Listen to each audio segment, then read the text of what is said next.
Hello everyone, Assalamu alaikum. Welcome back to my YouTube channel English with Hasnaira. I hope you all are doing well by the grace of Almighty Allah. আমরা আজকে বাংলায় tense শেখার চেষ্টা করব। মানে কিভাবে আমরা আমাদের রেগুলার লাইফে আমাদের বাস্তব জীবনে ব্যবহার করতে পারি সেটা শিখব। অনেকে আমরা টেন্সের স্ট্রাকচার শিখি, গঠন শিখে ফেলি, কিন্তু বাস্তব জীবনে আমরা কিভাবে সেটাকে অ্যাপ্লাই করব, কিভাবে ইউজ করতে পারি সেটা শিখি না, যার কারণে আমরা ইংরেজিতে কিন্তু কথা বলতে পারি না। তাই আজকের ক্লাসে একদম বাস্তব জীবনের সাথে রিলেটেড একটা গল্পের মতো আমি বানিয়েছি, যেখানে আমরা সমস্ত প্রেজেন্ট টেন্সেস এর ব্যবহারটা শিখে ফেলবো। চলুন তাহলে ক্লাসটা স্টার্ট করি। রিনা প্রতিদিন সকাল 7টায় ঘুম থেকে উঠে এবং পড়তে বসে। এখানে দেখেন প্রতিদিন, প্রতিদিন বলতে বোঝানো হচ্ছে যে এই কাজটা সে অভ্যস্তগতভাবে প্রতিনিয়ত করে যাচ্ছে। সেখানে এখানে আমাদেরকে প্রেজেন্ট সিম্পল টেন্সে বলতে হবে। যে কাজটা আমরা নিয়মিত করি বা আমাদের অভ্যাস আছে করার, এবং সাধারণ কোনো সত্য বাক্য বলার জন্য কিন্তু আমরা প্রেজেন্ট সিম্পল টেন্সটা ব্যবহার করে থাকি। তাহলে এই সেন্টেন্সটাকে আমরা এভাবে বলবো, প্রতিদিন সকাল। তাই আমরা এভাবে বলতে পারি, every morning.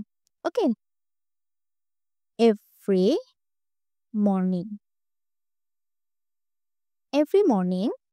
এখন আমাদেরকে সাবজেক্টের ব্যবহার করতে হবে। আমাদের কর্তা হচ্ছে রিনা, তাই আমাদেরকে এভাবে বলতে হবে, রিনা wakes up. ঘুম থেকে উঠার ইংরেজি হচ্ছে wakes up. Wakes up at 7 AM. আচ্ছা, এখানে দেখেন রিনা হচ্ছে আমাদের সাবজেক্ট। যেহেতু রিনা এখানে থার্ড পারসন সিঙ্গুলার সাবজেক্ট, একজন ব্যক্তির নাম আছে, একজন ব্যক্তিকে বোঝানো হচ্ছে, তাই ভার্বের সাথে আমাদেরকে অতিরিক্ত এস অথবা ইএস যুক্ত করতে হয়, প্রেজেন্ট সিম্পল টেন্স হয়। তাই হবে রিনা ওয়েকস আপ। হি, শি, ইট বা সিঙ্গুলার কোনো নাউনকে যখন আমরা সাবজেক্ট আকারে ব্যবহার করি, তখন আমরা ভার্বের সাথে এস ইএস যুক্ত করি। আদারওয়াইজ আদার্স যতগুলো সাবজেক্ট আছে, যেমন আই, ইউ, উই, দে অথবা প্লুরাল কোনো নাউনকে যখন আমরা একটা সাবজেক্ট আকারে ব্যবহার করি, তখন কিন্তু অ্যাড করতে হয় না। ওকে, আচ্ছা। Every morning Rina wakes up at 7 AM এবং পড়তে বসে। তাই এটা কি হবে, অ্যান্ড 6 and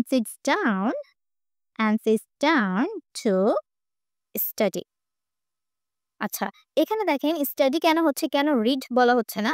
যখন আমরা পড়ালেখা একসাথে বুঝাই, তখন কিন্তু আমরা স্টাডি এই ভার্বটা ব্যবহার করি, এবং যখন শুধুমাত্র আমরা বই পড়াকে বুঝাই, যখন আমি শুধুমাত্র পড়ছি, তখন কিন্তু রিড এই ভার্বটা ব্যবহার করি। Okay, every morning Rina wakes up at 7 AM and sits down to study.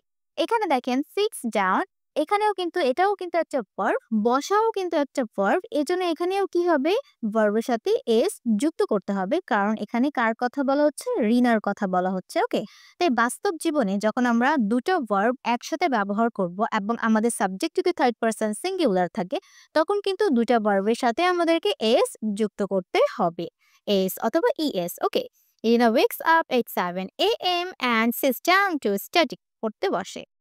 ওকে, এটা হচ্ছে প্রেজেন্ট সিম্পল টেন্স।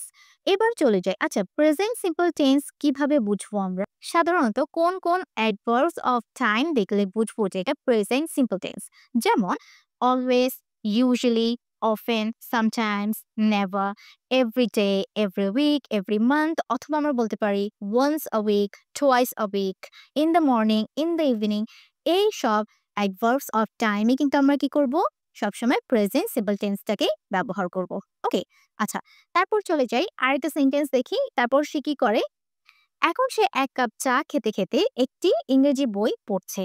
ওকে, এখন পড়ছে, যেই কাজটা বর্তমানে চলমান অবস্থায় আছে, বর্তমানে চলছে, সেটা হয়ে যাবে প্রেজেন্ট কন্টিনিউয়াস টেন্স, একদম চলমান আছে। এখন সে কি করছে, এক কাপ চা খেতে খেতে, মানে সে চা খাচ্ছে এবং বই পড়ছে, দুটো কাজ একসাথে সে করছে। সেজন্য আমরা এখন এই সেন্টেন্সটাকে এভাবে বলবো, she she is reading. She is reading, she is reading an English, she is reading an English book now. এখন পড়ছে, এজন্য এখানে নাও বলে দিই, she is reading an English book now while, একসাথে যেহেতু দুটো কাজ হচ্ছে, তাই এখানে আমরা while ব্যবহার করতে পারি। while drinking, আমরা এখানে drinking এটাও ব্যবহার করতে পারি এই ভার্বটা, অথবা আমরা হ্যাভিং এই ভার্বটাও ব্যবহার করতে পারি, যেহেতু এখানে চা খাওয়ার কথা বলা হচ্ছে এবং চা হচ্ছে একটা পানীয় জাতীয় খাবার। ওকে, while drinking or while having a cup of tea. A cup of tea. Okay, she is reading। এখানে দেখেন আমাদের সাবজেক্ট কি, যেহেতু এখানে সে বলা হচ্ছে, সে কি একটা মেয়ে, এর জন্য এখানে she হবে। she is reading। আমরা সাবজেক্ট অনুযায়ী am, is, are ব্যবহার করার পর ভার্বের সাথে আইএনজি ফর্মটা ব্যবহার করব, কারণ এই কাজটা চলমান আছে। কন্টিনিউয়াস সমস্ত টেন্সে আমরা তো করি ভার্বের আইএনজি ফর্মটা ব্যবহার করি, যেটা চলমান থাকে। She is reading an English book now. সে এখন কি করছে, ইংরেজি বইটা পড়ছে। কোন কোন অ্যাডভার্ব দেখলে বুঝবেন যে এটা হচ্ছে প্রেজেন্ট কন্টিনিউয়াস। যেমন আমরা বলতে পারি না মানে হচ্ছে এখন, রাইট না ঠিক এই মুহূর্তে, এট দ্য মোমেন্ট মানে হচ্ছে এই মুহূর্তে, কারেন্টলি মানে হচ্ছে বর্তমানে, টুডে, দিস উইক, নাওয়াডেজ, এগুলো সমস্ত অ্যাডভার্বের সাধারণত প্রেজেন্ট কন্টিনিউয়াস টেন্সটাই হয়ে থাকে। while drinking, যেহেতু এখানে সে দুটা কাজ একসাথে করছে, সে চাও খাচ্ছে এবং বইও পড়ছে। আমরা অনেক সময় কনফিউজড হয়ে যাই যে খেতে খেতে এটাকে কিভাবে ইংরেজিতে বলবো। এটার বাংলা এভাবেও হয় যে সে এখন একটা ইংরেজি বই পড়ছে এবং চা খাচ্ছে, কিন্তু আমি সেটা দেইনি, আমি দিয়েছি চা খেতে খেতে। তাহলে খেতে খেতে মানে সে চাটা খাচ্ছে, যেহেতু এটা প্রেজেন্ট কন্টিনিউয়াস, তাই এটাও কিন্তু একটা মেইন ভার্ব যেটা আইএনজি ফর্মে থাকতে হবে। She is reading an English book now while drinking or while having a cup of tea। এই কাজটা বর্তমানে সে করছে। তারপর সে ২ ঘন্টা ধরে একটি ইংরেজি গল্পের বই পড়ছে। ২ ঘন্টা ধরে। তাহলে কোনো কাজ দীর্ঘ সময় ধরে চলছে এরকম যখন আমরা বুঝাই, তখন কিন্তু সেটা প্রেজেন্ট পারফেক্ট কন্টিনিউয়াস টেন্সে হয়ে যায়। সে এখন বই পড়ছে এবং সে ২ ঘন্টা ধরে একটা ইংরেজি বই পড়ছে। এই দুটো সেন্টেন্সের মধ্যে কিন্তু পার্থক্য আছে। সে এখন এই কাজটা করছে, কিন্তু কতক্ষণ ধরে করছে সে সময়টা কিন্তু উল্লেখ ছিল না। বাট এখানে সময়টা উল্লেখ করে দেওয়া হয়েছে যে সে ২ ঘন্টা ধরে একটা ইংরেজি গল্পের বই পড়ছে। তাহলে আমরা যখন অনেকক্ষণ ধরে বা একটা নির্দিষ্ট টাইম ধরে কোনো কাজ করতে থাকবো, চলমান থাকবে, এরকম বুঝালে কিন্তু প্রেজেন্ট পারফেক্ট কন্টিনিউয়াস টেন্সটা হয়। ওকে, তাহলে এই সেন্টেন্সটাকে আমরা এভাবে বলবো, she she has been she has been reading। যেহেতু এটা এখন বইটা পড়ছে কন্টিনিউয়াস ফর্ম, তাই অবভিয়াসলি ভার্বের আইএনজি ফর্মটা হবে। and English she has been reading an story English story book, একটি ইংরেজি গল্পের বই পড়ছে for 2 hours। 2 hours ২ ঘন্টা ধরে সে কি করছে, বইটা পড়ছে। তাহলে এটা স্ট্রাকচার কি, আমাদেরকে সাবজেক্ট অনুযায়ী হ্যাজ বিন অথবা হ্যাভ বিন ব্যবহার করতে হবে, তারপর ভার্বের আইএনজি ফর্ম। সিম্পল। এখানে সাবজেক্ট কি আছে, সিঙ্গুলার, তাই হ্যাজ হবে।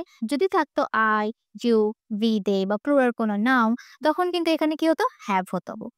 she has been, এটাকে আমরা সংক্ষেপে বলতে পারি she's been। Okay, she's been reading an English story book for 2 hours।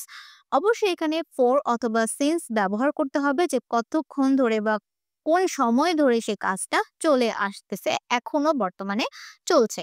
কোথায় for হয়, কোথায় since হয়, এটা নিয়ে অলরেডি আমি একটা ডিটেইলড ভিডিও মেক করে রেখেছি, লিংকটা আমি ডেসক্রিপশন বক্সে দিয়ে দেবো, সেখান থেকে কালেক্ট করে আপনারা দেখে নিবে।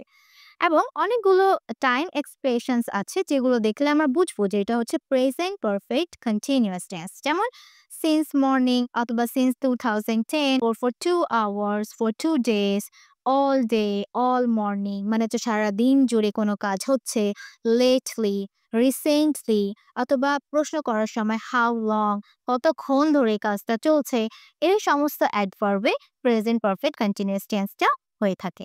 ওকে, আচ্ছা, তারপরেতে দেখি তার ইংরেজি গল্পের বই পড়াটা শেষ হয়েছে। এখানে দেখেন শেষ হয়েছে, কোনো কাজ বর্তমানে শেষ হয়ে গিয়েছে, কাজ করাটা কমপ্লিট হয়েছে, কিন্তু তার প্রভাবটা এখনো বর্তমানে আছে, সেটা হয়ে যায় প্রেজেন্ট পারফেক্ট টেন্স।